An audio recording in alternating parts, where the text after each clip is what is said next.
Hello बच्चों, welcome to Dakshinaji learning platform and this amazing session. और आज हम डिस्कस करने वाले हैं जेईई एडवांस 2015 केमिस्ट्री पेपर 1। तो केमिस्ट्री पेपर 1 की हम बात करें तो सबसे पहला क्वेश्चन जो हमारे पास है क्वेश्चन नंबर 21 और ये है बच्चों स्टीरियो आइसोमर्स से। तो इसमें पूछा गया है the total number of stereo isomers that can exist for this particular structure M। अच्छा, अब एक बात सोचते हैं, यहाँ पे अगर आप देखो तो आप गिन सकते हो कि यार एक कायरल सेंटर ये है, एक कायरल सेंटर ये है ना भाई। यहाँ पे जो चार ग्रुप लगे हुए हैं अलग अलग हैं, यहाँ पे भी अलग अलग हैं। तो आप इस तरीके से अगर सोचो तो आप कह सकते हो यार पहले वाले पे R या S हो सकता है, दूसरे वाले पे R डैश और S डैश हो सकता है, और टोटल आप बना दोगे 4।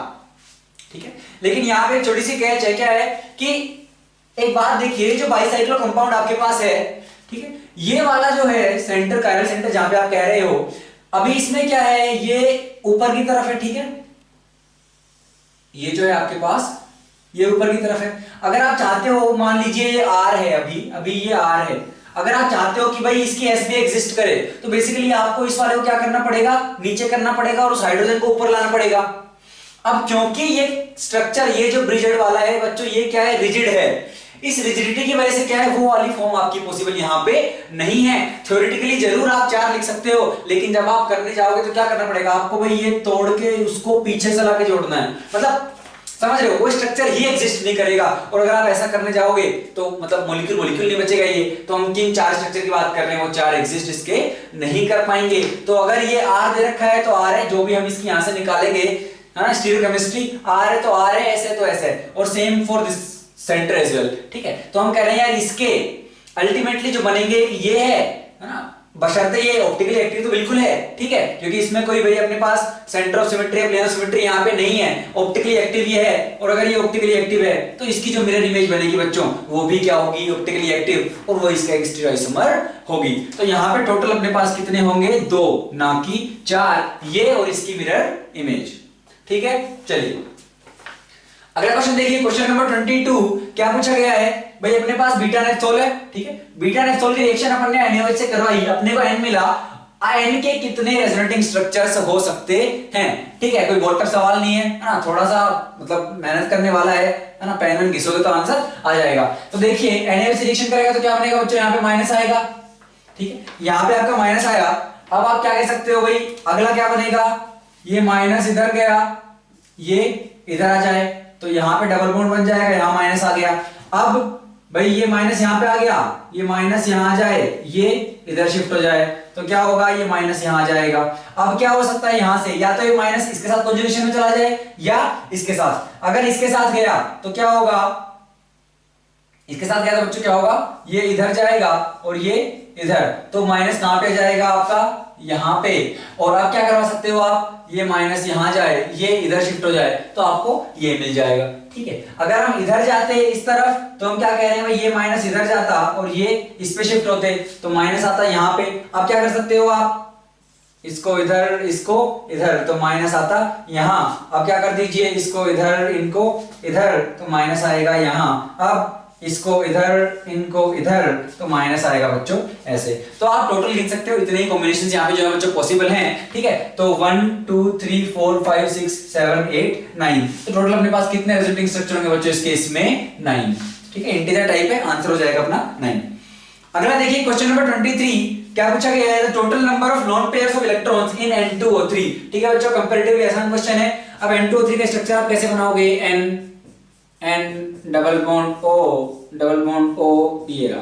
ठीक है, ये आपका N2O3 है। अगर यहाँ पे आप गिनने जाओगे तो भाई 2 लोन पेयर यहाँ पे, 3 यहाँ पे, 2 यहाँ पे, 1 लोन पेयर यहाँ पे। इसके ऊपर बच्चों कोई लोन पेयर यहाँ पे नहीं होगा, इसने कोऑर्डिनेट बॉन्ड से जो है इसको अपने इलेक्ट्रॉन्स दिए हैं। तो अगर हम देखें तो 1 2 3 4 5, ठीक है, 6 7 8, तो टोटल कितने आ रहे हैं बच्चों अपने पास, यहाँ पे 8 आ रहे हैं। अगर आपका इसका दूसरा वाला स्ट्रक्चर भी बनाना चाहो जिसके साथ ये टोटोमेरिक फॉर्म में रहता है इक्विलिब्रियम में, अगर आप इसका दूसरा भी बनाओगे तो क्या कहोगे, N डबल बॉन्ड O। इस पे गिन लीजिए भाई, 2 लोन पेयर यहाँ पे, तीसरा यहाँ पे, 4 5 6 7 8। बात ये कि आपका दोनों से बच्चों 8 आंसर आएगा, तो गलत आपका तब भी ये नहीं होगा। तो इसका जो आंसर हो जाएगा बच्चों वो हो जाएगा आपका 8।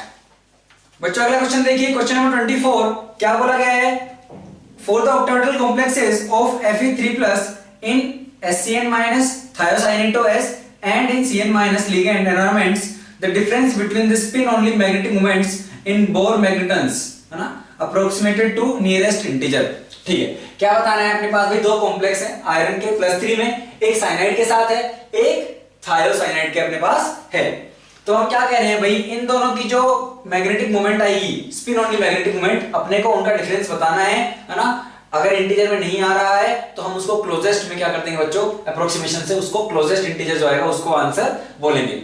अच्छा, इसका देखिए यार क्या होगा, अपने को क्या निकालना है म्यू के लिए, अपना ये होता है √n+2 बोर मैग्नेटन। तो अपने को basically number of unpaired electron यहाँ पे निकालने हैं। अगर आप थायोसाइनेटो वाले की बात करोगे, ठीक है, तो क्या होगा बच्चों यहाँ पे भाई, ये क्या है, एक स्ट्रॉन्ग फील्ड लिगेंड है बच्चों अपना, ठीक है, और ये अपना क्या है, वीक फील्ड लिगेंड है। अगर आप Fe3+ की बात करोगे भाई, आप Fe का पहले ग्राउंड स्टेट में लिख लीजिए, क्या कहोगे आप कहोगे 3d6 4s2 +3 करोगे तो बच्चों क्या हो जाएगा, +3 करोगे तो हो जाएगा वो 3d5।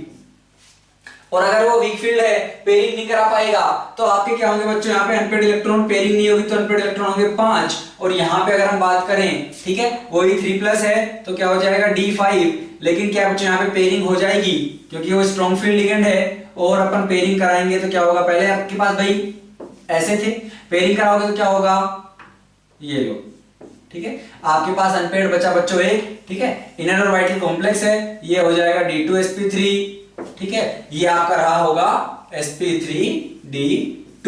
तो यहाँ पे बच्चों आपकी n की वैल्यू जो है अनपेयर्ड इलेक्ट्रॉन्स वो 1 है। अगर इसकी मैग्नेटिक मोमेंट निकालोगे तो कितनी आएगी भाई, 5 + 2 35 √35, और इसके निकालोगे बच्चों तो कितनी आएगी आपकी √3। ठीक है, ये अप्रोक्सीमेट आपका भाई है ना, मतलब आप मान लीजिए 5.9 समथिंग आ रहा होगा ना, 6 से 36 तो 5.9 समथिंग आएगा। ये आपका कितना आएगा बच्चों, ये 1.7 टाइप्स आएगा। ठीक है, तो आप इनका डिफरेंस लोगे तो कितना आ जाएगा, ये आपका जाएगा भाई 4.2 टाइप्स, और अगर नियरेस्ट में रिपोर्ट करोगे तो आपका आंसर क्या आएगा बच्चों, इंटीग्रल 4। ठीक है, आसान था क्वेश्चन, ज्यादा टफ नहीं था, तो इसका आंसर होगा बच्चों 4। अगला क्वेश्चन देखिए, क्वेश्चन नंबर 25। अपने को इतनी सारी ट्राइएटॉमिक स्पीशीज दी गई हैं, क्या बताना है, इनमें से किन किन की बच्चों शेप लीनियर है, और लेकिन उनके हाइब्रिडाइजेशन में क्या है, डी का कंट्रीब्यूशन नहीं होना चाहिए। ठीक है, तो इन्होंने एक बात क्लियर कर दी है भाई, डी उनके हाइब्रिडाइजेशन में नहीं आना चाहिए। तो यहाँ पे क्या कह सकते हैं बच्चों हम, अगर हम बनाए सबकी BeCl2 देखिए, तो BeCl2 में क्या होगा, BCl Cl। ठीक है, कोई दिक्कत है ही नहीं अपने पास। यहाँ पे क्या हो जाएगा बच्चों, ये sp हो जाएगा, लीनियर है, कोई दिक्कत नहीं है, ये अपना आंसर होगा। अच्छा, N3- की बात करने जाओगे आप, N3- को कैसे बनाओगे, N double bond N plus minus minus, तो ये भी बच्चों क्या है अपना, लीनियर है, हाइब्रिडाइजेशन sp है ना। अभी d यहाँ पे आ भी नहीं सकता, d तो इनके पास होता ही नहीं, आएगा भी कहां से, तो अभी तक सब बढ़िया चल रहा है, कोई दिक्कत नहीं है, लीनियर है, और अपने आंसर में आएंगे, ये भी आएगा, ये भी आएगा। N2O की बात आप करोगे तो हम क्या कह रहे हैं, N डबल बॉन्ड O, ये प्लस हो जाएगा बच्चों, ये माइनस, ये भी लीनियर है, ये भी हो जाएगा। NO2+, अच्छा NO2+ की बात आप करोगे तो N डबल बॉन्ड O, यहाँ पे प्लस, ये भी बच्चों लीनियर है। O3 की बात करोगे तो बच्चों उस पे लोन पेयर होता है बीच वाले पे, तो क्या हो जाएगा, प्लस जरूर है, लेकिन इसके पास लोन पेयर भी है, तो उसकी वजह से क्या होगी बच्चों, इसकी ये बेंट होगा, ये लीनियर अपना नहीं होगा। तो इस लोन पेयर को भूलना नहीं है ना, इसको भूल गए तो काम खराब हो जाएगा। SCl2 को देखते हैं, है ना, आप बात करोगे SCl2 को तो क्या कह रहे हैं भाई, सल्फर, ये क्लोरीन। ठीक है, इसके पास 6 होते हैं बच्चों, 2 से बॉन्ड बनाए, बचे 4 इलेक्ट्रॉन, 2 लोन पेयर, ये लीनियर बिल्कुल भी नहीं है। ICl2- की बात करोगे आप तो ये आपका ICl इसके आउटर मोस्ट में 7, ठीक है, माइनस वाले से 8 लगा लीजिए, 2 इधर 6 बचे, तो भाई 3 लोन पेयर ये, ठीक है, लीनियर है, लेकिन इसका हाइब्रिडाइजेशन बच्चों आप गिनने जाओगे तो क्या हो जाएगा, sp3d, भाई 3 लोन पेयर और 2 अपने बॉन्ड पेयर, तो कितना जाएगा टोटल 5, स्टेरिक नंबर 5 आया, मतलब sp3d, तो d से कंट्रीब्यूशन है बच्चों, ये अपना नहीं होगा। और I3- की भी सेम कहानी होगी, I3- आप गिनने जाओगे तो I यहाँ पे माइनस है, ठीक है, तो लीनियर है लेकिन क्या है sp3d ये होगा, तो ये भी अपना आंसर नहीं होगा। और आप XeF2 की बात करोगे तो XeF2 में बच्चों कुछ ऐसी ही कहानी है, तो हमने कहा xenon F, ठीक है, 8 होते हैं, 2 बॉन्ड बना लिए, 6 बचे हैं, तो इसमें बच्चों क्या है sp3d हो गया, तो ये भी अपना क्या नहीं हो पाएगा, लीनियर है, ठीक है, लेकिन D वाले आ रहे हैं इसलिए तीनों आपके कट गए हैं। तो हमारे पास जो आंसर आया बच्चों कितने आ रहे हैं अपने पास 1 2 3 4, तो टोटल कितनी स्पीशीज है जो लीनियर है and no contribution from D in hybridization 4। बच्चों आगे बढ़ते हैं, क्वेश्चन नंबर 26 देखिए क्या बोला गया है, not considering the electronic spin the degeneracy of second excited state n equals 3, ठीक है, of hydrogen atom is 9। तो बोल रहे हैं भाई हाइड्रोजन एटम की सेकंड एक्साइटेड स्टेट की जो डीजेनरेसी है बच्चों कितनी है, 9 है ना, यहाँ पे इन्होंने इंट दिए और फिर पूछ रहे हैं भाई इसी को ध्यान में रखते हुए आप बताइए second excited state of H minus उसकी डीजेनरेसी क्या होगी, ठीक है। डीजेनरेसी मतलब बच्चों कितने ऑर्बिटल क्या है ऐसे हैं जिनकी क्या है एनर्जी बच्चों सेम है, अपने को ये वाला बताना है। अगर आप पहला वाला case low degeneracy of second excited state of hydrogen atom, ठीक है, तो अगर आप सेकंड एक्साइटेड स्टेट मतलब बच्चों n इक्वल टू 3, ठीक है, 3 में आपके पास क्या क्या होगा, 3 में आपके पास 3s होगा, 3p होगा और आपके पास क्या होगा बच्चों 3d होगा, ठीक है। 3s में क्या आपके पास एक ऑर्बिटल होगा, 3p में आपके पास 3 होंगे और d की आप बात करोगे तो 1 2 3 4 5, ठीक है, और क्योंकि आपके पास एक ही इलेक्ट्रॉन है तो ये सबकी एनर्जी बच्चों क्या होगी, बराबर होगी, तो क्या हो जाएगा यहाँ पे 1 + 3 + 5, तो इन्होंने इन सबका सम करके बोला है 9 है, इतना तो आपको दे रखा है, कोई दिक्कत नहीं है। अपने को बताना है second excited state of H minus, ठीक है। अच्छा तो H माइनस की अगर आप देखोगे, ठीक है, अपने पास क्या बच्चों इस बार 2 इलेक्ट्रॉन है। अच्छा अगर आप इसकी ग्राउंड स्टेट देखोगे तो क्या कहेंगे हम, भाई ग्राउंड स्टेट जो होगी H माइनस की क्या होगी, वो 1s2, ठीक है। फिर आप इसकी अगर फर्स्ट एक्साइटेड स्टेट देखोगे तो आप क्या करोगे, इस इलेक्ट्रॉन को एक्साइट करा के 2s वाले में भेज दोगे तो 1s1 और 2s1। फिर अगर आप इसकी सेकंड एक्साइटेड स्टेट देखोगे तो क्या करोगे बच्चों, आप इसको एक्साइट करा के, भाई 1s1 था और इस 2s वाले को एक्साइट करा के आप फिर क्या करोगे 2p में भेजोगे, तो ये 0 और 2p1, तो ये p1 जो है, p में आपके पास बच्चों 3 है, ठीक है, तो ये तीनों जो है अभी कहीं भी आ सकता है इन तीनों में, तो ये तीनों क्या है बच्चों इस केस में आपके डीजेनरेट ऑर्बिटल्स ये तीनों हैं, ठीक है। तो सेकंड एक्साइटेड स्टेट की बात कर रहे हैं तो ये तीनों हो सकते हैं, तो ये 3 क्या हो जाएगा बच्चों यहाँ पे आपका आंसर हो जाएगा। अगर आप इसी तरह से हाइड्रोजन की बात करते हैं तो हाइड्रोजन में क्या आता, देखिए ये तो हुई H माइनस की बात, हाइड्रोजन में क्या है आपके पास, अगर आप ग्राउंड स्टेट में बात करोगे तो क्या है आपके पास 1s1, आपने फर्स्ट एक्साइटेड स्टेट की बात की क्या हो गया वो 2s1, ठीक है। फिर आप इसको क्या है अगर आप सेकंड एक्साइटेड स्टेट में ले जाओगे तो क्या आ जाएगा, ये थर्ड वाली में जाएगा, ठीक है, थर्ड वाली में जाएगा। अगर आप फर्स्ट की बात करते हैं हाइड्रोजन के लिए तो वो 2s में भी हो सकता है बच्चों, 2p में भी हो सकता है, ठीक है। तो यहाँ पे आपके पास अगर फर्स्ट की बात करता, फर्स्ट एक्साइटेड स्टेट की, तो आपके पास जो आंसर होता है वो p के 3 और एक s का 4 होता, लेकिन थर्ड की बात कर रहा है तो वो जाएगा किसमें बच्चों, आपकी थर्ड क्वांटम नंबर वाली में जाएगा, तो वो 3s भी हो सकता है, 3p भी हो सकता है, 3d भी हो सकता है, इसलिए आपका आया 9, ठीक है। यहाँ पे अब जब ये जाएगा तो ये केवल इस थर्ड एक्साइटेड कराओगे बच्चों इस वाले को, तो ये अपना s से उठ के 2s से p वाले में जाएगा, वहां पे आपके पास 3 है, तो डीजेनरेसी क्या होगी बच्चों आपकी यहाँ पे 3, ठीक है। अच्छा क्वेश्चन था, अलग कॉन्सेप्ट था, ठीक है, यहाँ पे उन्होंने लेकिन थोड़ी हेल्प की थी, लेकिन फिर भी काफी अच्छा क्वेश्चन बच्चों ये था। अच्छा आगे चलते हैं क्वेश्चन नंबर 27 पे, क्या बोला गया है, एक रिएक्शन हो रही है ना, और x y में जा रहा है और उस रिएक्शन का जो डेल्टा जी नॉट है वो है -193 किलो जूल पर मोल, और यहां से जो भी एनर्जी निकली अपन ने उस एनर्जी का यूज किया M+ को M3+ में ऑक्सीडाइज करने के लिए, और इसका जो ई नॉट है वो है -0.25 वोल्ट, ठीक है। फैराडेज कांस्टेंट वैल्यू दे रखी है अपने को, और पूछ रहे हैं अगर अब 1 मोल x का y में जाता है तो उससे जो भी एनर्जी निकली, अपन ने सारी एनर्जी यूज करी M+ को M3+ में ले जाने के लिए, तो इसके कितने मोल ऑक्सीडाइज वहां से हो सकते हैं उस एनर्जी को यूज करके। अपने को एक बात पता है क्या कि यार डेल्टा जी नोट मेरा जो होगा वो क्या होगा -NF E नोट अपन बोल देते हैं, है ना भाई। चेंज इन गिब्स एनर्जी जो मेरा निकलता है वो क्या होता है बच्चों आपका, उसको अपन इलेक्ट्रिकल वर्क के इक्वल पुट करते हैं, है ना, और वो अपना होता है -NF E नोट, और n की वैल्यू अपने को पता है इसके लिए कितनी है बच्चों, है ना, 1 मोल अगर इसका हुआ तो 2 मोल इलेक्ट्रॉन जाएंगे, ठीक है। तो भाई यहाँ पे इस रिएक्शन का अगर आप डेल्टा जी नॉट इस रिएक्शन के लिए लिखना चाहो तो क्या हो जाएगा, माइनस ये कितना हो जाएगा, n की वैल्यू है 2, F की वैल्यू है 96500 और E नॉट की वैल्यू है आपके पास माइनस इतनी, तो कितनी हो गई, ये हो गई 2 इंटू 96500 इंटू 1/4। ठीक है, अच्छा इतना समझ में आ गया। अब यहां से आपके पास एक मोल से जितनी भी एनर्जी निकली आपके पास उतनी एनर्जी है, इसके एक मोल को ऑक्सीडाइज करने के लिए कितनी चाहिए आपको, इतनी चाहिए, तो क्या कर देंगे हम, सिंपल वहां से भाई डिवाइड कर दीजिए। टोटल एनर्जी कितनी आपके पास 193,000 इतनी जूल, और एक मोल के लिए चाहिए कितनी 2 इंटू 96500 इंटू 1/4, तो इतने मोल ऑक्सीडाइज बच्चों इसके हुए होंगे। सीधी सी बात है, 2 से गया 2, 2 0 2 0, इसको काटोगे तो ये 2 ही आएगा, तो 2 2 जा 4, तो इसके 4 मोल जो है बच्चों ऑक्सीडाइज हुए होंगे, तो इसका आंसर हो जाएगा 4। अगला क्वेश्चन देखिए, ये अपना इंटीजर वाले का लास्ट क्वेश्चन है, 8 क्वेश्चन थे आपके। क्वेश्चन नंबर 28 क्या पूछा गया है, if the freezing point of 0.01 molar aqueous solution of cobalt third chloride ammonia.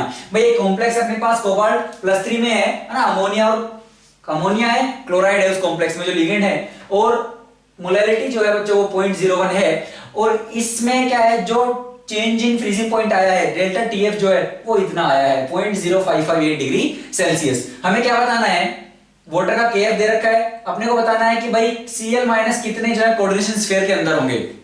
ठीक है, अच्छा कैसे करेंगे देखिए, तो अपन ने वाटर में ये कॉम्प्लेक्स मिलाया, ये डीएसोसिएट हुआ, इसको स्ट्रॉन्ग इलेक्ट्रोलाइट बोल रखा है। ठीक है, अब कोऑर्डिनेशन स्फीयर जो है वो तो एक ही रहेगा, उसके बाहर जो लिगेंड है बच्चों वो सारे आपको डीएसोसिएट हो जाएंगे। मतलब अगर आपका मान लीजिए ये कोऑर्डिनेशन स्फीयर है और अगर Cl3 है तो क्या है, आपको ये एक मिलेगा और 3 आयन यहां से मिलेंगे, टोटल मिलेंगे आपको 4 आयंस। ठीक है, अपने को नहीं पता कि भाई बाहर कितने हैं, अगर बाहर पता लग गया तो अंदर तो पता लगा ही लोगे, क्योंकि टोटल उस पे क्या है बच्चों +3 ऑक्साइड है ना, +3 ऑक्सीडेशन स्टेट में आपका कोबाल्ट है। कैसे करेंगे, सबसे पहले फॉर्मूला लगा दीजिए सॉल्यूशन चैप्टर वाला, क्या कि भाई डेल्टा टीएफ इक्वल टू आई के एफ इंटू मोलैरिटी। ठीक है, अपने को आई पता लग जाएगा, यहां से आई क्या जाएगा, डेल्टा टीएफ कितना है 0.0558 बाई के एफ है 1.86 इंटू मोलैरिटी है 0.01। ठीक है, यहां से आपका आई आ गया है ना, और मुझे क्या पता है कोबाल्ट +3 में अपने को ये पता है, मतलब क्लोराइड अपने पास कितने, टोटल 3 है, क्यों, क्योंकि अमोनिया जो है उस पे तो कोई चार्ज नहीं है। ठीक है, तो टोटल 3 क्लोराइड आपके पास है, वो तीनों बाहर हो सकते हैं, कोई 2 हो सकता है, कोई 1 हो सकता है। ठीक है, हमें कैसे पता लगेगा, जो ये आई आएगा यहां से हमें जो वैल्यू मिलेगी उसके बेसिस पर हमें ये पता लग जाएगा यार, जब ये कॉम्प्लेक्स पानी में जाएगा डिसोसिएट होगा तो जितने आयन मिलेंगे वो इतने ही होने चाहिए, तो यहां से हमें बच्चों इसका आइडिया लग जाएगा। इसको आप सोल्व करने जाओगे तो क्या आएगा भाई, 2 0 यहां पे हैं, 4 4, ठीक है, ये तो बराबर हो गया, तो 186 में कितनी बार जाएगा ये 3। अगर बच्चों 186 इंटू 3 करोगे तो आपका ये आ जाएगा, क्योंकि 18 3 से 54 होता है, 6 3 से 18, तो आपका इतना जाएगा, मतलब आई आ रहा है आपका 3, आई 3 आ रहा है, मतलब जब ये डिसोसिएट होगा तो आपको 3 आयन मिल रहे हैं, एक कोऑर्डिनेशन एंटिटी मिलेगी, मतलब बाहर होगा Cl2। ठीक है, बाहर Cl2 होगा तो आपका कॉम्प्लेक्स क्या रहा होगा बच्चों, कॉम्प्लेक्स रहा होगा कोबाल्ट, तो NH3 का रहा होगा 5 और एक Cl अंदर, 2 Cl बाहर, क्योंकि कोबाल्ट +3 में था, तो कोऑर्डिनेशन स्फीयर के अंदर कितने हैं 1, तो आंसर क्या हो जाएगा बच्चों हमारा यहाँ पे 1। बच्चों आगे चलते हैं सेक्शन 2 की तरफ। सेक्शन 2 में अपने पास क्या है, 10 क्वेश्चन है, वन और मोर देन वन करेक्ट है। ठीक है, +4 -2, यहाँ पे पार्शियल मार्किंग नहीं थी। ठीक है, पहली बार जेई ने 2015 में इंट्रोड्यूस किया था ये वाला। ठीक है, उसके बाद पार्शियल मार्किंग आ गई, तो बहुत ही खतरनाक चीज थी +4 -2 वाली। तो चलिए देखिए, सबसे पहला क्वेश्चन अगर हम देखिए ऑर्गेनिक केमिस्ट्री से, क्या बोला गया है, ऑन हाइड्रोजनेशन है ना, which of the following will produce optically inactive compound. ठीक है, तो अपने को हाइड्रोजनेशन करना है और ऑप्टिकली इनएक्टिव देखना है। बहुत ही लल्लू सवाल है बच्चों, कैसे करेंगे भाई, हाइड्रोजनेशन करोगे, ये पाई बॉन्ड गया, HH लग गया, अब क्या ये ऑप्टिकली इनएक्टिव है, नहीं, ये सेंटर क्या है बच्चों, कायरल सेंटर है, ऑप्टिकली एक्टिव है, प्लेनो सिमेट्री जैसी कोई चीज यहाँ पे आपको नहीं मिलेगी। इस केस में बात करोगे, ये आपका पाई बॉन्ड गया, तो ये ऑप्शन नहीं होगा। यहाँ पे आप बात करोगे तो क्या होगा, आप देखिए, क्या ये ऑप्टिकली एक्टिव है, भाई इधर भी इथाइल है, इधर भी इथाइल है, तो बच्चों ये क्या है, ऑप्टिकली एक्टिव नहीं होगा, कायरल सेंटर आपके पास यहाँ पे नहीं है, तो ये ऑप्टिकली इनएक्टिव कंपाउंड आपका होगा। यहाँ पे क्या होगा, ये गया, उसके बाद ये क्या ऑप्टिकली एक्टिव है, बिल्कुल ऑप्टिकली एक्टिव है, 4 अलग अलग ग्रुप लगे हुए हैं, तो ये क्या है बच्चों, ऑप्टिकली एक्टिव है, इनएक्टिव नहीं है। और यहाँ पे बात करोगे तो यहाँ पे बच्चों फिर अगेन आपके पास क्या है, इथाइल और इथाइल, तो यहाँ पे भी आपको ऑप्टिकली इनएक्टिव मिलेगा। So correct answers for this question would be option number B and D. ठीक है, moving forward to next question, question number 30। क्या दिया गया है भाई, आपके पास ये कंपाउंड है, अपन ने क्या करवाया है, KOH H2O फर्स्ट स्टेप में, फिर H प्लस हीट। ठीक है, अब देखिए अगर आप ऑप्शन देखो ना, एल्डोल वाली फीड आ रही है, वो तो अपने को लग ही रहा है एल्डोल होने वाला है, कोई दिक्कत नहीं है ना, कार्बोनिल कंपाउंड है, अल्फा हाइड्रोजन से है ना, बेस दिया है, फिर H प्लस हीट भी कर रखी है, तो एल्डोल कंडेंसेशन की बात यहाँ पे हो रही है बच्चों। अब अगर आप देखो क्या क्या पॉसिबिलिटीज हैं, एक तो यार ये है इसके पास, यहाँ पे देखे तो एक H माइनस यहाँ पे है, एक मतलब एक H प्लस यहाँ से आ सकता है, यहाँ से आ सकता है, और इसके आजू बाजू देखो तो यहाँ से और यहाँ से। अब देखो यहाँ से अगर हुआ इस पे अटैक तो कितने मेंबर रिंग बनेगी, 1 2 3 4 मेंबर बच्चों स्टेबल नहीं होती है, तो यहाँ से नहीं होगा। यहाँ से इस पे कराओगे अगेन 1 2 3 4 मेंबर स्टेबल नहीं होगी, तो पहले ऑप्शन में हटा दो अगर 4 मेंबर को बन रही है तो, है ना। मेजर प्रोडक्ट पूछ रहे हैं, क्या पूछ रहे हैं बच्चों, मेजर प्रोडक्ट पूछा गया है, और 4 मेंबर आपका मेजर तो कभी हो ही नहीं सकता। ठीक है, अपने पास ये दो ऑप्शंस बचे हैं, कोई दिक्कत नहीं है, तो हमने कहा ये भी गया, ये भी गया, ये बचता है। अगर यहां से अटैक करवाते तो आपके पास एक बाइसाइक्लोटाइप का बनेगा। ठीक है, वैसा ऑप्शन हमें दिया नहीं गया है, मतलब अटैक यहीं से हो रहा है, तो सीधी सी बात है यहां से अटैक कराओगे तो 1 2 3 4 5 6, भाई बेस पर यहाँ से H प्लस लेके जाएगा, यहाँ माइनस आएगा, वो माइनस आपका यहाँ पे अटैक करेगा, ये इधर जाएगा, तो बेसिकली आपके पास 1 2 3 4 5 6, तो 6 मेंबर की आपके पास बच्चों रिंग बनेगी। तो आपके पास ओरिजिनली ऐसी रिंग थी, अटैक किया, 6 मेंबर्ड बनी। ठीक है, जिसने अटैक किया उस पे एक मिथाइल ग्रुप है, इसी ने अटैक किया है, और जिसने अटैक किया उसी के साथ बच्चों एक कार्बोनिल भी है, तो ये रहा C डबल बॉन्ड O।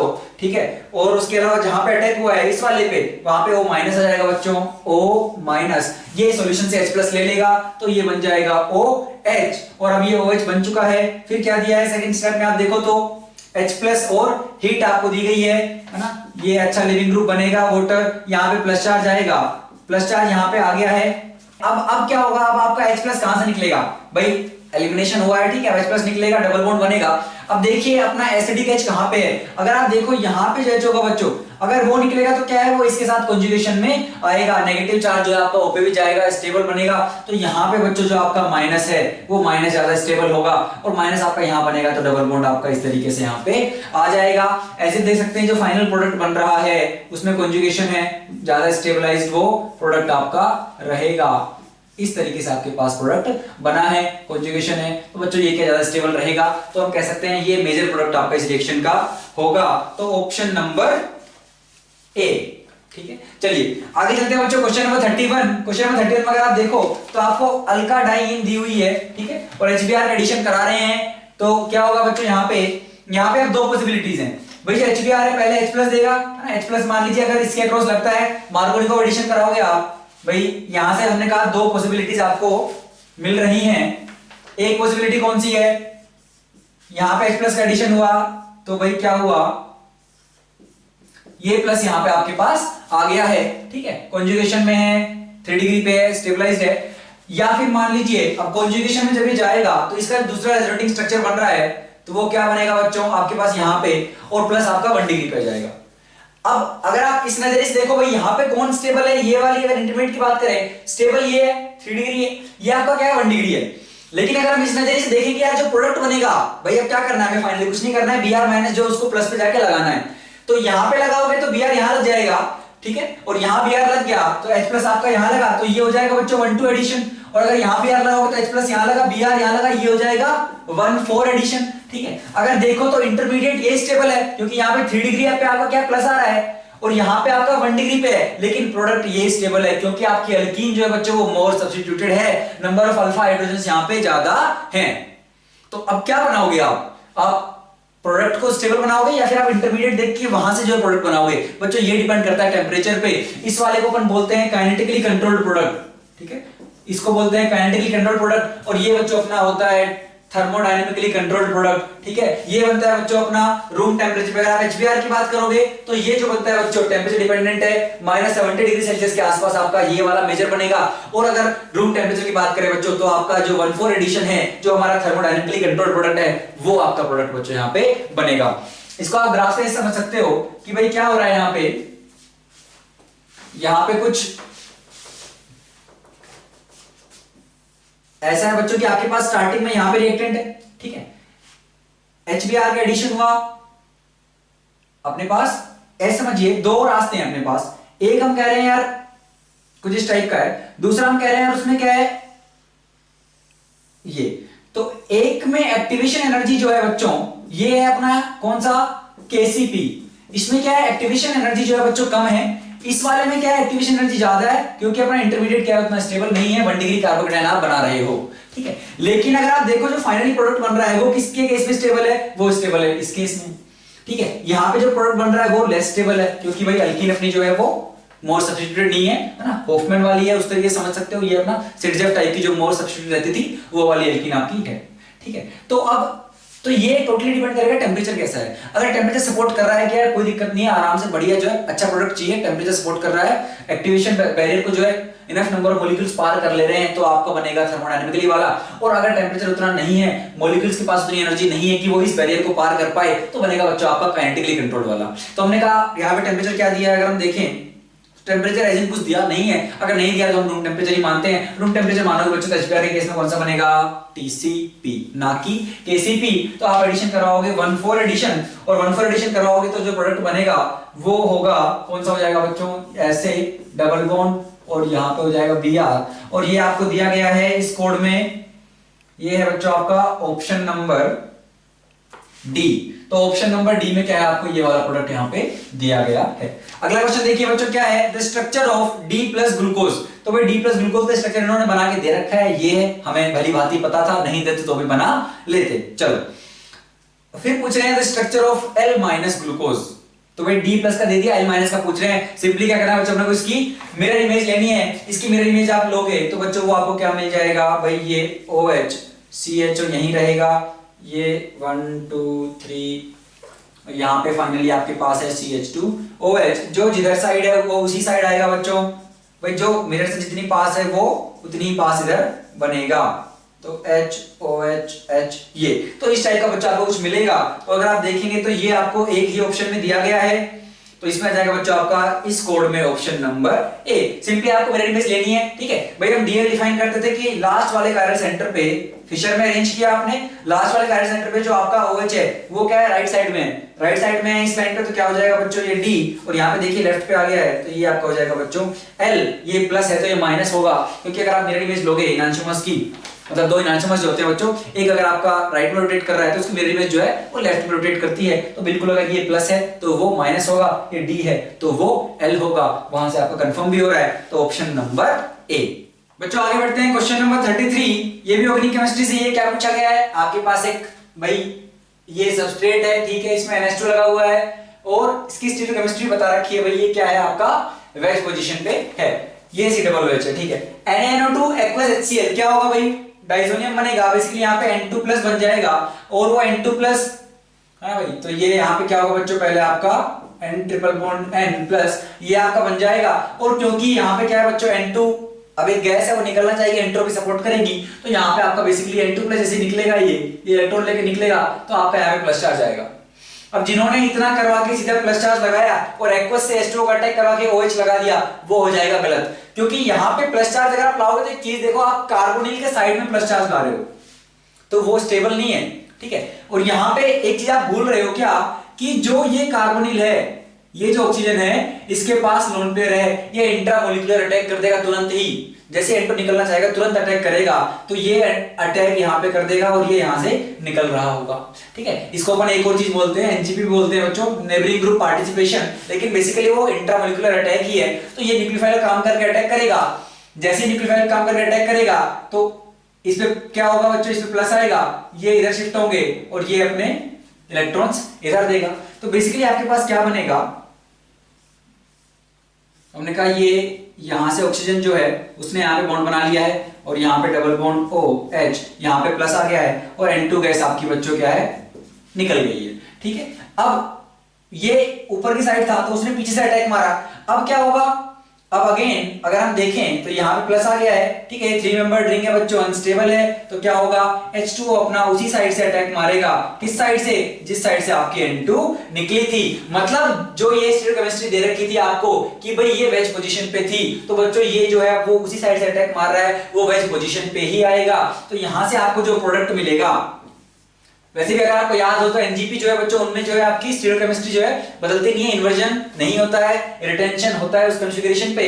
तो क्या हो जाएगा, टिक टिक, और इसकी बात कर रहे हैं हम, और C double bond OH, H2O attack मारेगा, ये वापस चले जाएंगे, ठीक है, तो भाई ये यहाँ पे सी डबल दोबारा आ जाएगा आपका, और यहाँ पे क्या हो जाएगा बच्चों, आपका OH आ जाएगा, लेकिन OH किस पोजीशन पे आएगा, वेज पोजीशन पे, क्योंकि एनजीपी की वजह से क्या हुआ, यहाँ पे इन्वर्जन ऑफ कॉन्फ़िगरेशन नहीं हुआ बच्चों, रिटेंशन हो रहा है, क्योंकि इसने बैक साइड अटैक मारा, ये निकला, तो फिर दोबारा H2O 3 मेंबर रिंग पे जब अटैक करेगा, इधर से तो करेगा नहीं, इधर तो रिंग है, तो इधर से करेगा, तो अगेन वो उसी पोजीशन पे आएगा। तो बच्चों क्या होगा, यहाँ पे आपका एक ही आंसर होगा ये, ठीक है, तो इसका आंसर क्या हो जाएगा, और ये दिया हुआ है बच्चों आपको ऑप्शन नंबर सी, ठीक है। अगला क्वेश्चन देखिए, question number 34, the correct statements about Cr2+ and Mn3+। अच्छा, एटॉमिक नंबर दे रखे हैं, कोई दिक्कत वाली बात नहीं है, आपको ऑलरेडी पता है, ये 24 है, ये 25 है। पूछ रहे हैं भाई Cr2+ जो है रिड्यूसिंग एजेंट है, कौन ऑक्सीडाइजिंग है। अच्छा, अब Cr2+ अगर आप देखो, ठीक है, तो 2+ में Cr कहां चला जाएगा भाई, ग्राउंड स्टेट में क्या था, अगर आप क्रोमियम की बात करो तो क्रोमियम होता है 3d5 4s1, ठीक है, अगर आप 2+ लगाओगे तो 2+ में कहां चला जाएगा, 2+ में चला जाएगा 3d4 में, और जो मैग्नीज है वो भी लिख लेते हैं भाई, वो होता है 3d5 4s2, अगर आप वहां पे 3+ लगाओगे तो वो भी हो जाएगा 3d4। तो एक ऑप्शन तो ठीक है भाई, both exhibit d4 electronic configuration, ठीक है, बहुत ही आसान था, कुछ नहीं था। अच्छा, अब Cr2+ रिड्यूसिंग एजेंट है, मतलब वो खुद को क्या कर रहा है, ये बोलना चाह रहे हैं Cr2+ रिड्यूसिंग एजेंट है। अगर आप बात करो Cr की कौन सी बच्चों 2+ में स्टेबल होता है 3+ में, तो अगर आप बात करोगे बच्चों तो Cr जो है वो 3+ में ज्यादा स्टेबल है, मतलब Cr जो है वो 2+ से बच्चों 3+ में जाएगा। आपको देखकर ये लग सकता है कि यार ये d4 है, अगर ये एक इलेक्ट्रॉन ले लेगा, अगर ये खुद को रिड्यूस करे और दूसरा ऑक्सीडाइज करे तो d5 बनेगा, लेकिन बच्चों आप CFT वाली चीज भूल रहे हो, ठीक है, इसका अपन CFT से देखते हैं तो T2G में 3 होते हैं, इसलिए अपन क्या एक और यूज कराते हैं, और T2G में जो 3 है वहां पे उसको हम एक एक एक तीनों T2G वाले में आ जाएगा, तो उसकी वजह से क्या है, ये 3+ में ज्यादा स्टेबल होता है ना कि 2+ में, तो ये 2 से 3 जाएगा, अगर 2 से 3 जाएगा तो खुद क्या करेगा, एक इलेक्ट्रॉन छोड़ेगा, तो वो इलेक्ट्रॉन जो भी एक्सेप्ट करेगा वो रिड्यूस हो जाएगा, तो रिड्यूसिंग एजेंट है, बिल्कुल है। Mn3+ में नॉर्मल फंडा है, क्या बोल रहे हैं हम भाई, 3d4 है, एक इलेक्ट्रॉन लेगा तो कहां चला जाएगा, 3d5 में चला जाएगा, हाफ फिल हो जाएगा, स्टेबल हो जाएगा। इसमें बच्चों अपन CFT से देखते हैं, ठीक है, पढ़ाया जाता है Cr3+ जो है अपना ज्यादा स्टेबल है एज कंपेयर टू Cr2+, तो वो उसमें जाना चाहता है। और Mn की बात हमने की, एक इलेक्ट्रॉन लेगा तो खुद रिड्यूस हो रहा है, जो खुद रिड्यूस हो दूसरों को ऑक्सीडाइज करेगा, तो ये वाला ऑप्शन भी करेक्ट है। और अगर आप ऑप्शन नंबर डी देखोगे, अब Mn में वैसे एक और चीज है, अगर आप देखो Mn3+, ठीक है, अगर एसिडिक मीडियम की बात करें तब तो ये जाता है भाई 2+ में, और अगर आप बात करोगे भाई बेसिक मीडियम की तब जाता है बच्चों ये किसमें, +4 में। तो कौन सा वाला है, हमें क्या पता भाई एसिडिक है या फिर बेसिक वाला है। तो बच्चों अगर ये बेसिक रहता तो Mn जो है इसकी आपको पीपीटी मिल जाती है, Mn जो आयंस की फॉर्म में होता ही नहीं, MnOH थ्राइस, इसकी आपको पीपीटी मिल जाती, ये आयंस की फॉर्म में नहीं रहता।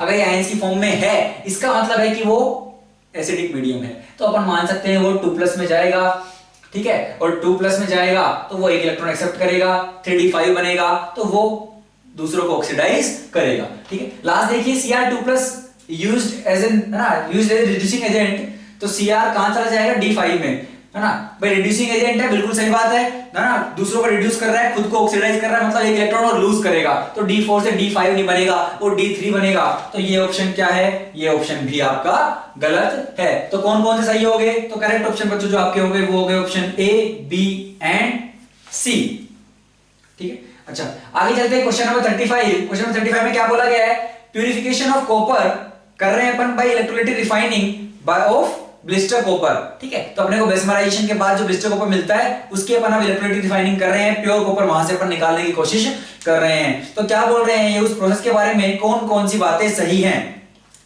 तो बच्चों क्या होता है इस प्रोसेस में, अपन क्या करते हैं भाई, एक कैथोड होता है, एक एनोड होता है, ठीक है। कैथोड किसको बनाते हैं, कैथोड आप उसको बनाओगे, कैथोड पे क्या होगा बच्चों, रिडक्शन होगा, ठीक है, और एनोड पे क्या होगा, ऑक्सीडेशन होगा।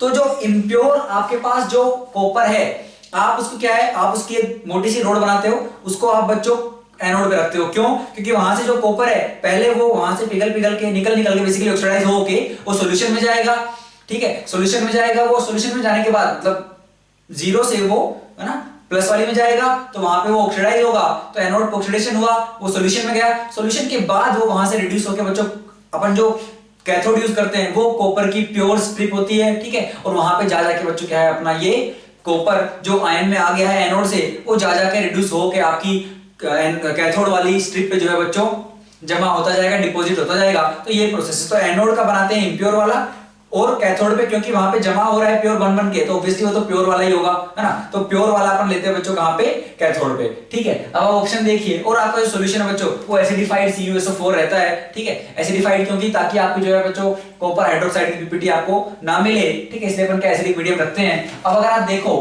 तो impure copper strip used as cathode, नहीं, इंप्योर वाले हमने बात की एनोड पे है, एनोड पे पहले क्या उसका ऑक्सीडेशन होगा, वो सॉल्यूशन में जाएगा, फिर सॉल्यूशन से वो कैथोड पे जाके रिड्यूस होगा।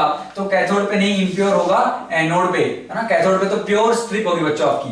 बी देखिए, acidified aqueous CuSO4 used as electrolyte, सही बात है, ठीक है, आयंस की मूवमेंट के लिए, है ना, इलेक्ट्रोलाइट की तरह अपन CuSO4 को यूज में यहाँ पे लेते हैं।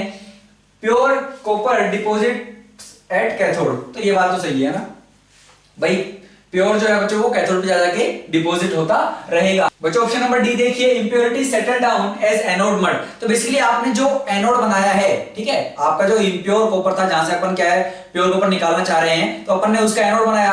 अब कॉपर तो चला गया है भाई सॉल्यूशन में, Cu2+ में ऑक्सीडाइज होके, लेकिन जो रिएक्टिविटी सीरीज में उससे नीचे आती होंगी, ठीक है, वो क्या है बच्चों, वो सॉल्यूशन में नहीं जा पाएंगी। सॉल्यूशन में नहीं जा पाएंगी तो क्या होगा, वो फाइनली जब कॉपर ऊपर निकल लेगा, अपनी रिएक्शन समाप्त होने वाली होगी, तो वो क्या है नीचे वहीं की वहीं पे क्या है उस इलेक्ट्रोड के नीचे वहां पे गिर जाएंगी, उसी को बोल रहे हैं एनोड मड। तो बाकी जितनी भी आपकी इंप्योरिटीज होंगी गोल्ड की या फिर सिल्वर की या जो भी होंगी, जो कॉपर के नीचे है रिएक्टिविटी सीरीज में, वो सब बच्चों सॉल्यूशन में नहीं जा पाएंगी और वहीं की वहीं नीचे लास्ट में वो गिर जाएंगी। तो ये भी क्या है अपना सही है। तो यहाँ पे जो करेक्ट ऑप्शन है बच्चों वो है आपके बी, सी एंड डी। बच्चों आगे बढ़ते हैं क्वेश्चन नंबर 36 पे।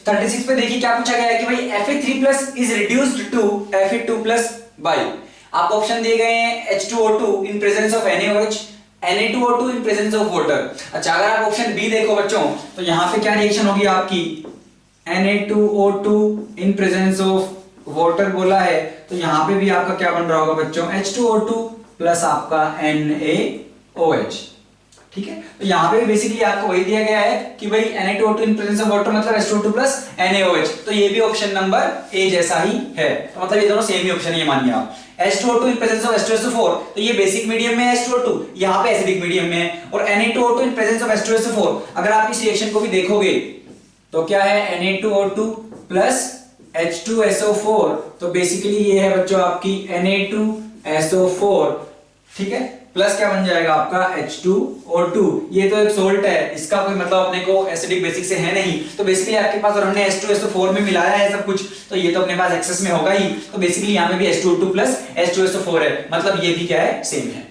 तो कुल मिलाकर क्वेश्चन में ये बचता है कि H2O2 बेसिक मीडियम वाला इसको रिड्यूस कर पाएगा या H2O2 एसिडिक मीडियम में इसको अच्छा रिड्यूस कर पाएगा, अपने को ये बताना है, ठीक है। हमें यार ये बात बताइए कि भाई H2O2 जो आपका है बच्चों वो क्या है भाई, ऑक्सीडाइजिंग की तरह भी बिहेव कर सकता है, रिड्यूसिंग की तरह भी बिहेव कर सकता है, लेकिन अगर आप मीडियम चेंज करोगे एसिडिक और बेसिक, तो आप देखिए जो इसकी एसिडिक वाली है, एसिडिक में क्या है, इसका जो इनोट आ रहा है भाई कितना आ रहा है, -0.68। भाई Fe3+ से 2+ जाने का अगर हम रेडॉक्स स्टेबिलिटी की बात करें तो बच्चों आपका जो है Fe2+ में रहना चाहता है, इनोट देखिए 0.77 वोल्ट, ठीक है। तो इसका इतना आ रहा है रिडक्शन का, और अगर आप बात करो H2O2 का तो बेसिक मीडियम में कितना आ रहा है बच्चों, पॉजिटिव है 0.15। तो अगर आप चाहते हो यार ये बेसिक मीडियम में रिड्यूस हो तो बिल्कुल दोनों को मिलाओगे तो 0.92 वोल्ट आएगा, बिल्कुल फिजिबल है, अच्छे से क्या है उसको रिड्यूस कर देगा H2O2 और खुद ऑक्सीडाइज हो जाएगा। O2 जो 2- था वो चला गया है 0 में। और अगर हम बात करें यार एसिडिक मीडियम की तो O2 2- O2 में जाएगा तो उसका बच्चों नेगेटिव आ रहा है 0.68 वोल्ट, ठीक है। तो अगर हम बात करें यार इसकी ऑक्सीडाइज होने की खुद की, इसकी अगर हम बात करें खुद की ऑक्सीडाइज होने की, वो नेगेटिव में आ रही है, दोनों को मिलाओगे तो ओवरऑल पॉजिटिव आ जाएगी 0.77 -0.68 है, लेकिन अच्छे से कौन रिड्यूस कर पाएगा, बेसिक मीडियम में। तो H2O2 बच्चों अगर एसिडिक मीडियम में है तो वो अच्छा रिड्यूसिंग एजेंट नहीं है, वो अच्छा ऑक्सीडाइजिंग एजेंट की तरह बिहेव करता है, खुद का रिडक्शन चाहता है। तो अगर हम बात करें H2O2 एसिडिक मीडियम में तो बच्चों वो क्या है, खुद रिड्यूस हो जाता है। और यहाँ पे अगर बात करोगे इस रिएक्शन का जो ई नॉट आता है वो 1.77 वोल्टेज है, तो वो 2 प्लस को 3 प्लस में भेज सकता है क्योंकि खुद वो बहुत अच्छे से क्या रिड्यूस होना चाहता है ना। तो वो ऑक्सीडाइजिंग, अगर खुद रिड्यूस होना चाहता है दूसरों को ऑक्सीडाइज करेगा। तो अगर हम बात करें इसको रिड्यूस करना है तो एसिडिक मीडियम में कोई बहुत अच्छा ऑप्शन जो है ये नहीं है, और बेसिक मीडियम वाला जो है बच्चों वो वहां पे उसको रिड्यूस कर देगा। तो अगर आप बात करो भाई कौन सा, तो जो बेसिक मीडियम में आपको ऑप्शंस दिए गए हैं बच्चों ए एंड बी, ये आपके करेक्ट ऑप्शन इस क्वेश्चन के हो जाएंगे, ए एंड बी। तो बच्चों जो क्वेश्चन हमने अभी डिस्कस किया क्वेश्चन नंबर 36 है ना, जहां पे हम फेरिक की फेरस में रिडक्शन की बात कर रहे हैं। अब उसमें ऐसा क्यों है भाई, वो बेसिक मीडियम में उसको क्यों कर पा रहा है रिड्यूस, और एसिडिक में वो क्यों खुद एक ऑक्सीडाइजिंग की तरह बिहेव करता है H2O2। तो बच्चों इसका प्रॉपर एक्सप्लेनेशन क्या है वो तो टू बी ऑनेस्ट मुझे भी नहीं पता, ठीक है। तो इनोट वैल्यूज से मैंने आपको ये क्वेश्चन बताने की कोशिश की है, ठीक है। मैंने कोशिश की यार इसका जो है अच्छा सॉल्यूशन कहीं से मिल जाए, लेकिन जो है बच्चों बुक्स में भी मुझे जो है इसका बिल्कुल एग्जैक्ट वही क्यों है ऐसा वो नहीं मिला है। तो जितना मैं कर सकता था मैंने उतना एक्सप्लेन करने की कोशिश की है। और इसी के साथ बच्चों आगे बढ़ते हैं क्वेश्चन नंबर 37 की तरफ। बच्चों अगला क्वेश्चन देखिए, the percent yield of ammonia as a function of time in the reaction. तो आपको हेबर्स प्रोसेस जो है अपनी अमोनिया सिंथेसिस की, N2 + 3H2 दोनों गैसियस हैं है ना, और वो इक्विलिब्रियम में है 2NH3 के साथ। Delta H0 for reaction is given as negative, ठीक है। और हमें बताया गया है भाई T1 पे द परसेंट यील्ड जो है अमोनिया का विद टाइम, उसका जो कर्व है कुछ ऐसा आ रहा है, ठीक है। तो अगर हम बात करें भाई ये एक टाइम के बाद जाके आप देख रहे हो कि ये कांस्टेंट सा हो जा रहा है यील्ड, तो ये अपनी क्या है बच्चों इक्विलिब्रियम की कंडीशन है कि भाई जब आपका टाइम के साथ जो है कंसंट्रेशन चेंज ना करे रिएक्टेंट्स का और प्रोडक्ट्स का, तो हम कहते हैं अपना इक्विलिब्रियम क्या हो गया बच्चों, अचीव हो गया है। तो किसी एक पर्टिकुलर टाइम किसी पर्टिकुलर टेंपरेचर T1 पे बोल रहे हैं कि भाई कर्व ये पाथ फॉलो कर रहा है, ठीक है। मतलब स्टार्टिंग में क्या है, यहां से देखिए आप, स्टार्टिंग में आपके पास क्या है रिएक्टेंट्स है, और धीरे धीरे क्या है अमोनिया बन रहा है, और एक टाइम के बाद अमोनिया कांस्टेंट हो गया उसका फॉर्मेशन, ठीक है। आपको बोला गया है कि भाई अगर टेंपरेचर T2 लीजिए जो ग्रेटर देन T1 है, और हमें बताना है कि भाई इन दोनों ग्राफ को अगर हम कंपेयर करोगे तो दोनों का कर्व कैसा होगा, T1 के रिस्पेक्ट में T2 कहां से पास होगा, ठीक है। एक बात समझिए, T2 ग्रेटर देन T1 है, रिएक्शन की एंथैल्पी बच्चों क्या है अपनी लेस देन 0 नेगेटिव है ना, एक्सोथर्मिक रिएक्शन है। और अगर आपको याद हो क्या, ln K2/K1 equals delta H0 upon R into 1/T1 minus 1/T2, ठीक है। कहां से आती है बच्चों ये वाली इक्वेशन अपनी, यहां से आती है भाई, हम कहते हैं delta G equals delta G0 plus RT ln K। Equilibrium पे बात करते हैं, डेल्टा G को 0 करते हैं, डेल्टा G0 आ जाता है माइनस RT ln K, और डेल्टा G0 अपना ये भी होता है क्या, delta G0 is also delta H0 minus T delta S0, और डेल्टा G0 क्या आ गया माइनस RT ln K। इसको टेंपरेचर T1 पे लिखिए, T2 पे लिखिए, अपन H और S को जो है टेंपरेचर इंडिपेंडेंट मानते हैं, तो वहां से आप क्या है ये रिलेशन निकाल सकते हो। समझने की बात क्या है कि यहाँ पे अब आपका डेल्टा H क्या दे रखा है बच्चों, नेगेटिव है। अगर ये नेगेटिव है और टेंपरेचर आप बढ़ाओगे T2 तो 1/T2 क्या होगा, छोटा होगा। ये क्या आएगी बच्चों, पॉजिटिव क्वांटिटी आएगी, और ये पॉजिटिव आई ये नेगेटिव, तो K2 क्या आएगा बच्चों, लेस देन K1 आएगा।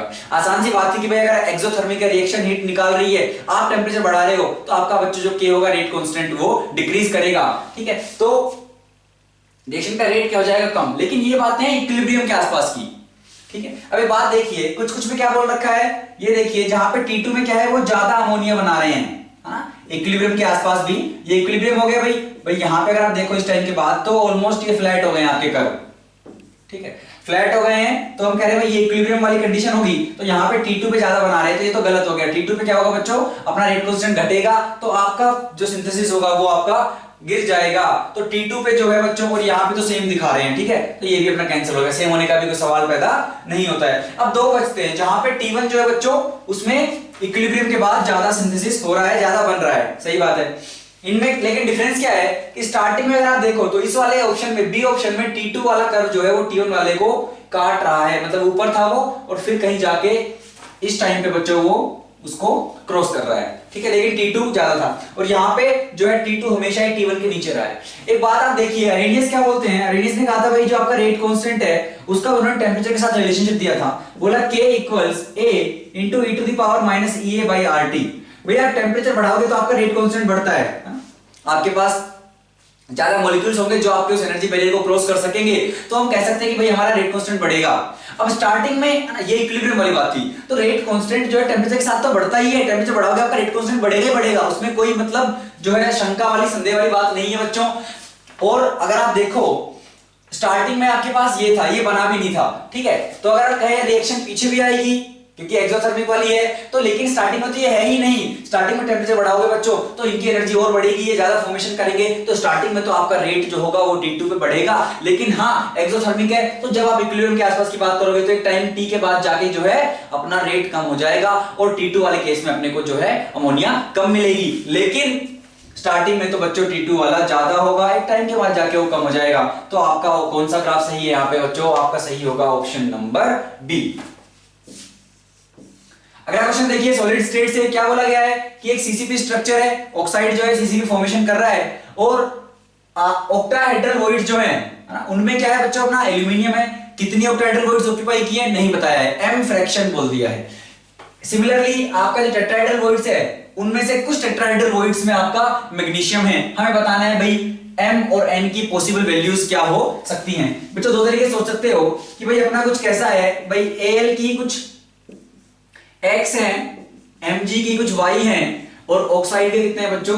4, क्योंकि सीसीपी में जो है अपने बच्चों 4 होते हैं भाई, आपके फेस सेंटर पे हैं और आपके कॉर्नर्स पे हैं। कॉर्नर्स वालों का कंट्रीब्यूशन बच्चों 1/8, कॉर्नर्स पे 8 होते हैं तो 1/8 into 8 आपका 1 आ गया, और फेस सेंटर पे बच्चों हाफ कंट्रीब्यूशन आता है, आपके फेस होते हैं 6 तो 6 into 1/2 3 आ गए, 3 + 1 4, टोटल आपके 4 हैं ऑक्साइड, वो बना रहे हैं सीसीपी। अब हमने कहा भाई न्यूट्रलिटी मेंटेन होगी, ठीक है। हमने कहा यार ऑक्टाहेड्रल वॉइड कितनी होती है एल्यूमिनियम ऑक्टाहेड्रल पे? ऑक्टाहेड्रल वॉइड होती है 4, है ना भाई, जितनी आपकी मेन जो लैटिस बना रहा है अपना सीसीपी जो बना रहा है ऑक्साइड, टोटल एटम आए 4, जितने एटम होते हैं उतनी ऑक्टाहेड्रल वॉइड 4 और उसकी डबल ऑक्टाहेड्रल, ऑक्टाहेड्रल में मैग्नीशियम में टोटल ऑक्टाहेड्रल होती है 8। लेकिन ध्यान देने की बात ये है कि सारे ऑक्यूपाई नहीं कर रहे, कुछ फ्रैक्शन, ठीक है, ये कर रहा है। तो हमने कहा एल्यूमिनियम पे बच्चों लेकिन +3 चार्ज, मैग्नीशियम पे +2 चार्ज, इस पे -2, तो टोटल अपने पास अगर आप देखो नेगेटिव वाला वो कितना हो रहा है -8, तो इनको मिलके +8 होना पड़ेगा, ठीक है, समझ में आ गया। अब +8 कैसे हो सकते हैं, एक बात देखिए, अगर आप मान लीजिए मैग्नीशियम को 1 करते हैं, ठीक है, मैग्नीशियम को आपने 1 कर दिया, अगर एक टेट्राहेड्रल वॉइड में मैग्नीशियम आ गया तो आपके पास +2 चार्ज आ गया, अब बचा बच्चा आपको +6 और लाना है ताकि वो 8 हो जाए, तो +6 लाओगे तो एल्यूमिनियम कितना ले लीजिए 2 लोगे तो +3 से मल्टीप्लाई करेगा तो 6 to 8 हो जाएगा। तो मतलब क्या हो सकता है, मैंने कहा अगर एल्यूमिनियम हो 2 और मैग्नीशियम हो 1, अब अगर मैग्नीशियम 1 हो मतलब उसने कितनी वॉइड ऑक्यूपाई की, टेट्राहेड्रल 1 ऑक्यूपाई की, टोटल थी 8, तो कितना फ्रैक्शन 1/8, ये कितनी है 2 होनी चाहिए, टोटल कितनी थी 4, कितना फ्रैक्शन 1/2, तो 1/2 और 1/8 आपका एक पॉसिबल आंसर होगा, ठीक है। और अगर आप देखो तो पहला ऑप्शन जो है 1/2 1/8, तो ये आपका आंसर बच्चों हो जाएगा। मल्टी कैरेक्टर है, कहीं आपको लगे यार बाकी कुछ हो सकता है या नहीं, तो हम एक और तरीका कर सकते हैं, ठीक है, या तो आप ऐसे ऐसे चेक कर लीजिए सबको, या फिर आप क्या कीजिए कि भाई इसने 4 में से m फ्रैक्शन ऑक्यूपाई किए और ये जितनी बार भी आएगा +3 चार्ज के साथ आएगा, तो हमने कहा चार्ज मेंटेन करते हैं, एल्यूमिनियम पे +3 इनटू उसने कितनी ऑक्यूपाई की, कुछ 4m fraction of octahedral voids, ठीक है, प्लस मैग्नीशियम की बात कीजिए 2 चार्ज है, 8 टोटल होती हैं, उनकी कुछ n ऑक्यूपाई की और ये मिलके होना चाहिए आपका 8, क्योंकि 4 × 2 8, तो हमने कहा ये हो गया 12m + 16n = 8, ठीक है। क्या आ गया ये, सिंपली आप 4 से वो कर दीजिए तो 4 3 जा 12 और 4 4 जा ये हो गया =2, ठीक है बच्चों। अब आप m और n की वैल्यूज रखिए, आप देखो केवल इस वाले केस में ही बच्चों सेटिस्फाई करेंगी कि भाई आपकी कितनी हो गई 3/2 और ये हो जाएगी कितनी बच्चों हाफ 2 हो जाएगी, बाकी किसी भी केस में आपकी इक्वेशन सेटिस्फाई नहीं होगी, इसका मतलब केवल यही आपका आंसर होगा। बच्चों आगे चलते हैं सेक्शन 3 की तरफ। सेक्शन 3 में आपके पास दो बेसिकली मैट्रिक्स मैच हैं, ठीक है, और इस सेक्शन में अगर हम बात करें तो हर करेक्ट ऑप्शन पे आपको +2 और गलत हो गया तो -1 का केस ये था। तो यहाँ पे अपने पास दो मैट्रिक्स मैच है, देखिए पहला वाला क्या है, मेटलर्जी से है अपने को और को उनमें कौन से एनायन प्रेजेंट है उनसे मैच कराना है। तो आपको दिए गए हैं कॉलम 1 में कार्बोनेट, सल्फाइड, हाइड्रोक्साइड, ऑक्साइड, और यहाँ पे आप देखिए सिडराइट है, मेलाकाइट है, बॉक्साइट, कैलेमाइन और अर्जेंटाइट, सबके फॉर्मूले यहाँ पे लिखे हुए हैं। सिडराइट आपका होता है बच्चों FeCO3, मेलाकाइट आपका CuCO3.Cu2S2, ठीक है, बॉक्साइट Al2O3.Xs2, ठीक है, कैलेमाइन ZnCO3, अर्जेंटाइट Ag2S। तो सिंपली हमें ये बताना है भाई कार्बोनेट कहाँ पे है, इससे आसान नहीं हो सकता भाई अगर आपको ये और याद थे तो। कार्बोनेट कहाँ पे बच्चों, सिडराइट में है तो P आ जाएगा, मेलेकाइट में है तो Q आ जाएगा, और कैलेमाइन में है तो S आ जाएगा। B देखिए सल्फाइड केवल अर्जेंटाइट में है, T आ जाएगा। ऑक्साइड केवल कहां पे है बच्चों, बॉक्साइट में है तो R आ जाएगा। और अगर आप बात करोगे किसकी, हाइड्रोक्साइड की, तो हाइड्रोक्साइड आपके पास मेलेकाइट में है Q, और बॉक्साइट में है बच्चों R। तो ये हो जाएंगे बच्चों आप इसके इस मैट्रिक्स मैच के करेक्ट आंसर्स आपके ये होंगे। चलिए आगे बढ़ते हैं बच्चों अपना क्वेश्चन नंबर 40 की तरफ, जो आपका मैट्रिक्स मैच 2 है थर्मोडायनेमिक्स से, ना काफी बेहतरीन सवाल है, तो उसका सॉल्यूशन और हम देख लेते हैं। तो अगर आप पढ़ें तो कॉलम 1 में आपको कुछ प्रोसेसेस दी गई हैं, और कॉलम 2 में उनके बारे में ही पूछ रखा है भाई कि उस प्रोसेस में अपना वर्क, हीट और आपकी एंट्रोपी, आपकी गिब्स फ्री एनर्जी और आपकी इंटरनल एनर्जी, उनमें चेंजेस जो हैं वो किस टाइप के चेंजेस हैं। ठीक है, इसमें आपको कोई पेन में ज्यादा चलाना नहीं है, आपको सोचना थोड़ा ज्यादा है कि भाई क्या हो रहा होगा। अगर आप बच्चों पहला पढ़ें तो ए में क्या दिया गया है, freezing of water at 0 degree Celsius and 1 atmosphere. अच्छा, अगर आप इस प्रोसेस की बात करोगे, अपने को पता है इसमें क्या है, वाटर है आपका और आपकी आइस बच्चों इक्विलिब्रियम में 0 डिग्री सेल्सियस 1 एटमॉस्फेयर। ठीक है, इक्विलिब्रियम में होंगे तो डेल्टा जी क्या हो जाएगा बच्चों, 0। तो हमें पता लग गया इक्विलिब्रियम में होते हैं तो ए में एक तो टी तो आ गया है ना, क्योंकि अपना डेल्टा जी हो गया 0। अगर आप बात करना चाहो इसी प्रोसेस के लिए बच्चों किसकी, एंट्रोपी की, तो आप समझिए कि आपके वाटर में जो मॉलिक्यूल्स थे लिक्विड था, वहां से चले गए बच्चों सॉलिड फेज में जा रहे हैं, तो आपकी जो एंट्रोपी होगी मॉलिक्यूल्स की बच्चों कम हो गई है। ठीक है भाई, क्योंकि सॉलिड में मूवमेंट कम होती है ना के बराबर मानो आप, लिक्विड में मूवमेंट उनकी होती थी, तो क्या होगी बच्चों, उनकी एंट्रोपी कम हो रही है, तो डेल्टा एस क्या होगा बच्चों, लेस देन 0 वहां पे बिल्कुल होगा, आर भी आएगा। अब बात करते हैं वर्क, हीट और इंटरनल एनर्जी की। ठीक है, अब कहीं आप ये सोचो यार 0 डिग्री सेल्सियस पे कांस्टेंट टेंपरेचर है, डेल्टा यू को 0 टेक दो, बच्चों फेज चेंज है ये, तो फेज चेंज में आपको क्या सीधा वो फॉर्मूला नहीं लगाना है।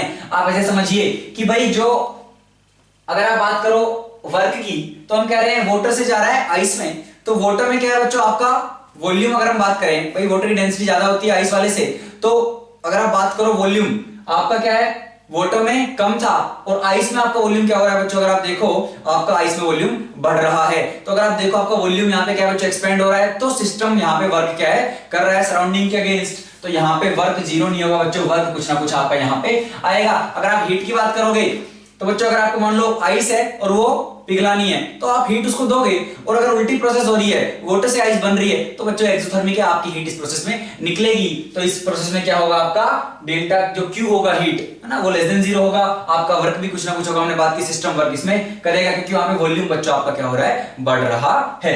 और अगर ये दोनों नॉन जीरो हैं तो आप इंटरनल एनर्जी की बात कर सकते हो कि भाई एनर्जी जो हो रही होगी मॉलिक्यूल्स की क्या हो रही है बच्चों, वो भी आपकी घट रही होगी, तो यहाँ पे ये तीन ऑप्शन नहीं होंगे, 0 नहीं होंगे, है ना बच्चों, ये आपके 0 नहीं है। ऑप्शन बी देखिए, expansion of 1 mole of ideal gas into a vacuum under isolated condition. Isolated पढ़ा आपने, कहा भाई वैक्यूम के उसमें एक्सपेंड हो रहा है, मतलब पी एक्सटर्नल 0 है, फ्री एक्सपेंशन का केस है, और अगर आपको सीधा याद हो फ्री एक्सपेंशन है भाई आइसोलेटेड Q0 मतलब ऑप्शन नंबर बी आ गया, P एक्सटर्नल 0 वैक्यूम के अगेंस्ट एक्सपेंड कर रहा है, तो आपका वर्क 0 Q आ गया भाई, Q और W 0 हो गए, तो आपका डेल्टा U ऐसे 0 हो गया, S भी आ गया।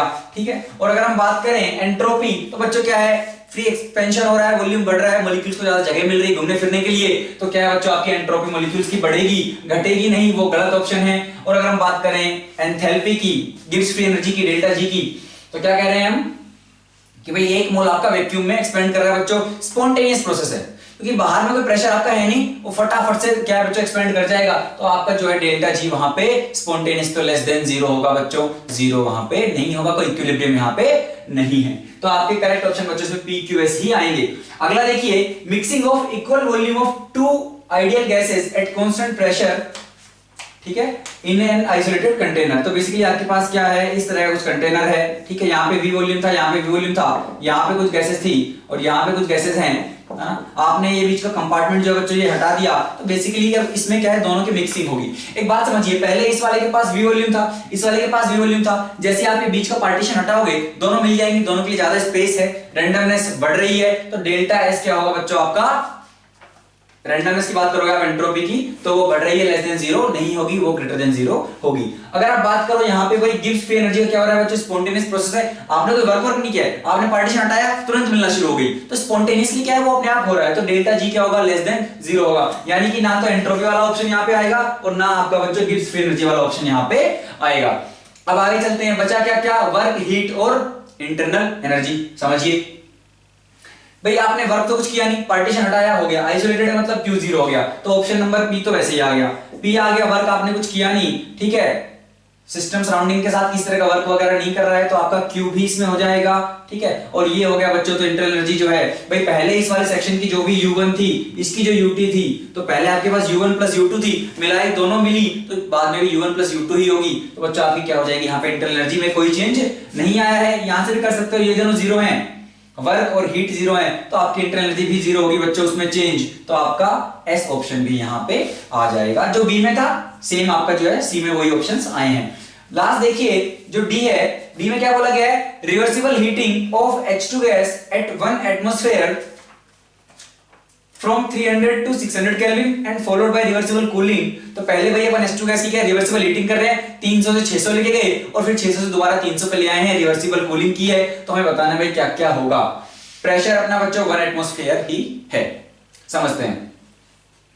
अगर हम बात करें यार किसकी, तो हम जहां से चले वहीं आ गए। भाई आपने क्या किया, ये प्रेशर ये वॉल्यूम 300 से 600 में जो भी एक्सपेंशन हुआ आपका, ठीक है, ये 300 600 में गए बच्चे आप, और फिर वापस क्या बच्चों आप वहीं पे आ गए। तो जो जो स्टेट फंक्शन है, क्योंकि हम क्या उसी इनिशियल पॉइंट पे आ गए हैं, तो स्टेट फंक्शन जो जो बच्चों वो तो जीरो हो जाएंगे, ठीक है। तो अगर हम बात करें ऑप्शन डी में, तो स्टेट फंक्शन क्या क्या है भाई, यहाँ पे ऑप्शन डी की बात कर रहे हैं बच्चों, तो डेल्टा यू जो है ना, इंटरनल एनर्जी स्टेट फंक्शन है, तो आपका एस हो जाएगा। एंट्रोपी भी बच्चों क्या स्टेट है, तो वो हो जाएगा जीरो, और लेस देन जीरो नहीं होगा, तो आपका आर तो नहीं आएगा, केवल एक आया, इंटरनल एनर्जी जीरो हो गई। अच्छा अब आगे चलते हैं। अगर आप बात करो इस केस में किसकी, डेल्टा जी की, ठीक है, डेल्टा जी की बात अगर बच्चों हम करें तो रिवर्सिबल है, मतलब आपका हर स्टेप पे अगर आप बात करो, हर पॉइंट पे सिस्टम बच्चों क्या है, इक्विलिब्रियम में है, ऐसे तो डिफाइन करते हैं रिवर्सिबल कि भाई आपका हर पॉइंट पे सिस्टम इक्विलिब्रियम में है सराउंडिंग के साथ, और अगर इक्विलिब्रियम में है बच्चों तो हम कह सकते हैं डेल्टा जी क्या होगा बच्चों, वहां पे आपका जीरो होगा, तो आपका ऑप्शन नंबर डी यहां पे बच्चों आ जाएगा, ठीक है। अब बात करते हैं हीट और वर्क की, तो हम क्या कह रहे हैं भाई, यहां से यहां जब हम गए, अगर आप हीट निकालना चाहो इसकी, तो हम करेंगे एनसीपी डीटी, तो पहले आपने एक्सपेंशन किया ना, मोल्स तो वही है, सीपी जो भी होगी T2 - T1, और फिर वापस बच्चों आप क्या करोगे, वापस वहीं पे आ गए, तो पहले हीट दी, फिर सिस्टम ने हीट किया है बच्चों छोड़ी, तो क्या हो जाएगा, दोनों मिल मिला के जीरो बच्चों, आपका क्या हो जाएगा यहाँ पे क्यू हो जाएगा, तो आपका ऑप्शन नंबर बी भी यहाँ पे आएगा। और अगर हीट जीरो है, डेल्टा यू जीरो है, तो वर्क तो जीरो बच्चों इसमें अपने आप हो जाएगा, ठीक है। मतलब एक बार वर्क गैस पे हो रहा है, एक बार गैस वर्क कर रही है, तो कुल मिला के आपका टोटल क्या पहुंच जाएगा बच्चों, जीरो। तो ये कॉम्प्रिहेंशन बच्चों अपना यहाँ पे समाप्त होता है, ठीक है। अच्छा कॉम्प्रिहेंशन था ना, कैलकुलेशन नहीं थी, बस सोचना था क्या क्या हो रहा है, ठीक है। अच्छा कॉम्प्रिहेंशन था, फेज चेंज भी था, बाकी फ्री एक्सपेंशन भी था, नॉर्मल अपन ने एक जो है एक्सपेंशन और कंप्रेशन वाली प्रोसेस भी कराई है, तो कुल मिला के सब कुछ यहाँ पे मिलाया गया था। अच्छा कॉम्प्रिहेंशन था बच्चों, और यहीं पे अपना बच्चों जेईई एडवांस 2015 पेपर 1 का डिस्कशन जो है समाप्त होता है। आई होप आप लोगों को मजा आया होगा, ठीक है। इसी के साथ बच्चों पढ़ते रहिए, मुस्कुराते रहिए, बाय।